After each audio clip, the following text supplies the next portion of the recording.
Bonjour et bienvenue, je suis très heureux de vous retrouver sur une nouvelle vidéo. Une fois encore, merci, gratitude pour tous vos commentaires, pour vos messages sympathiques.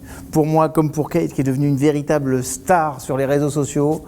Maintenant, en tout cas, vous savez ce que c'est qu'une Akita et qui est le deuxième amour de ma vie. Alors, j'aimerais faire une vidéo aujourd'hui très intéressante. Il y a une conversation que j'ai eue avec un ami hier sur la notion de mirroring. On parlait des cons. On parlait des cons et on se disait, mais parfois, franchement, il y a des personnes qui sont difficiles. Mais je disais, en fait, ces personnes qu'on va considérer comme étant, entre guillemets, cons, ce ne sont pas des personnes qu'on va identifier par hasard. En fait, le vrai con, il ne vous atteint pas. Alors, je répète, le vrai con, il ne vous atteint pas. À chaque fois que une personne, par son attitude, me touche et que je suis en résonance émotionnelle, c'est que quelque part, ce qu'elle est, je le suis au fond. D'accord ? Ça ne veut pas dire que vous l'êtes, mais ça veut dire que vous pourriez en avoir le potentiel et que de voir ça chez l'autre, bah, ça vous interpelle chez vous. Ok ? Ça, on appelle ça être en résonance. En fait, en vrai, ça s'appelle le mirroring. Écoutez-moi, si demain je me lève et que je veux voir comment je suis habillé à l'extérieur, je vais me mettre devant un miroir et ça va refléter. Je vais projeter dans ce miroir mon image. Vous êtes d'accord avec moi ? Maintenant, comment je fais quand il s'agit d'être dans mon intérieur pour voir ce que j'ai à l'intérieur ? Et bien ça aussi, je vais le projeter, mais sur les autres. C'est-à-dire que quand quelqu'un me dérange, profondément me dérange, je vais être en résonance émotionnelle, et cette résonance émotionnelle, c'est lié à quelque chose que j'ai peur. Je vous donne un exemple. Moi, par exemple, je pourrais avoir... je déteste la violence. Mais peut-être que c'est parce que je pourrais avoir cette base chez moi de nervosité, d'énervement, et que quand je le vois chez les autres, bah, ça me renvoie quelque part à ce que je pourrais être si je ne faisais pas attention. Et du coup, en fait, ça me fait peur. Okay ? C'est comme ça que ça fonctionne. Ça s'appelle le mirroring, mes amis. D'accord ? Donc avant de traiter quelqu'un de con, posez-vous toujours la question de savoir, est-ce que c'est pas une part de moi que je suis en train de voir ? Alors, méfiez-vous parce que votre ego, quand il va regarder cette vidéo, il va dire, mais pas du tout, moi je ne suis pas comme ça. Et c'est ce qui pourrait vous arriver de pire, mes amis. Pourquoi ? Parce que du coup, vous ne seriez pas en contact avec la réalité. Parce qu'on projette tous, c'est comme ça. C'est un phénomène psychologique de base, et ceux qui ne le font pas sont dans des syndromes pathologiques. D'accord ? C'est normal d'attribuer à l'autre quelque chose qui m'appartient à moi. Vous voulez un autre exemple ? Quand j'ai divorcé, par exemple, il y a des personnes qui me voient qui font « Oh, je sais que ça doit être difficile, c'est dur pour toi. » Mais comment tu le sais ? Non, c'est certainement difficile pour toi si tu étais à ma place, mais peut-être que je suis très heureux de divorcer. Peut-être que je suis très heureux de m'être fait licencier. Ok ?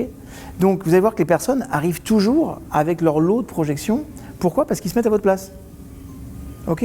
C'est pour ça que quand quelqu'un vient vous voir en disant « c'est génial », ou alors quelqu'un qui vient vous voir en vous disant « c'était nul », en fond, c'est pas tant ce que vous avez proposé qui est génial ou nul, c'est la façon dont elle l'a perçu et que ça a été interprété par rapport à son filtre de vie.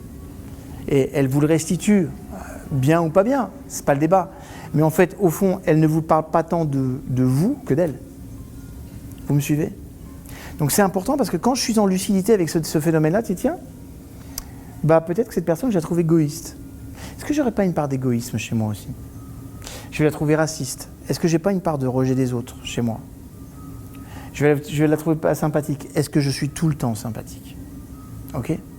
Ça va amener deux choses quand on est au clair avec le mirroring. D'abord, peut-être plus facilement accepter les autres à travers leurs travers, parce qu'on va s'apercevoir que finalement, eux et moi, eh ben, on a peut-être les mêmes travers et que c'est ok.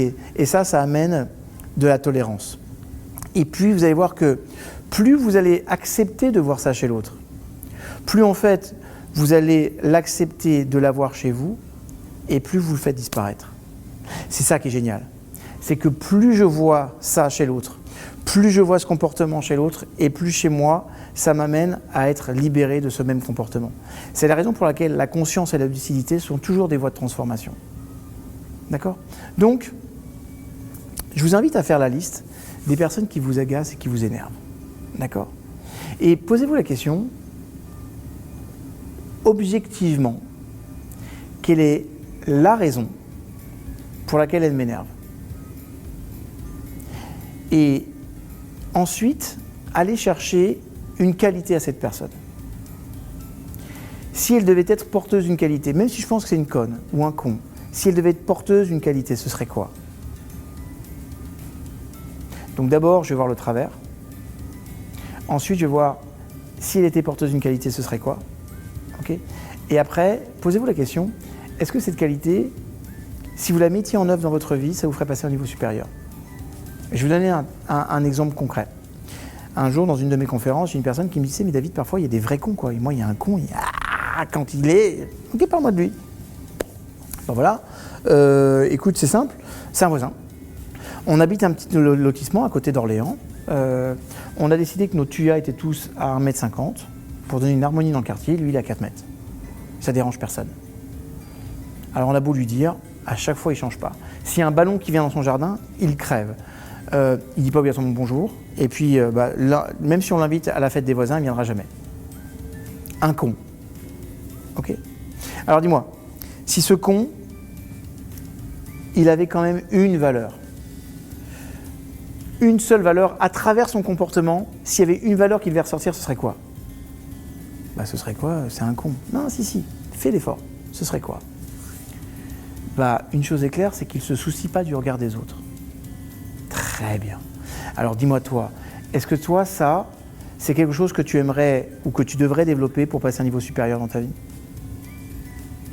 Bingo, indéniablement. Voilà la raison pour laquelle tu le trouves con. Parce qu'indéniablement, il est porteur de quelque chose que tu rêverais d'avoir, mais que tu n'arrives pas. Ou alors, parfois, l'autre peut être porteur de quelque chose que j'ai et que je ne veux pas voir. D'accord ? Donc, prenez votre temps à être objectif. Et quand il se passe une situation et que quelqu'un vous choque dans ses comportements, dans son mode de fonctionnement, posez-vous la question, mais est-ce que vous vraiment, vous ne seriez pas un tout petit peu, même un tout petit peu, porteur de ça ? Et vous allez voir qu'une fois encore, plus vous allez être dans cette conscience-là, et plus vous allez accepter plus facilement les autres, et puis aussi vous accepter vous-même. Le mirroring. C'est ok mes chouchous ? Je vous embrasse, je vous aime, je vous retrouve sur une prochaine vidéo. Merci encore pour tous ces partages, pour tous ces commentaires, pour toutes ces remontées d'amour. Je m'en gave tous les jours.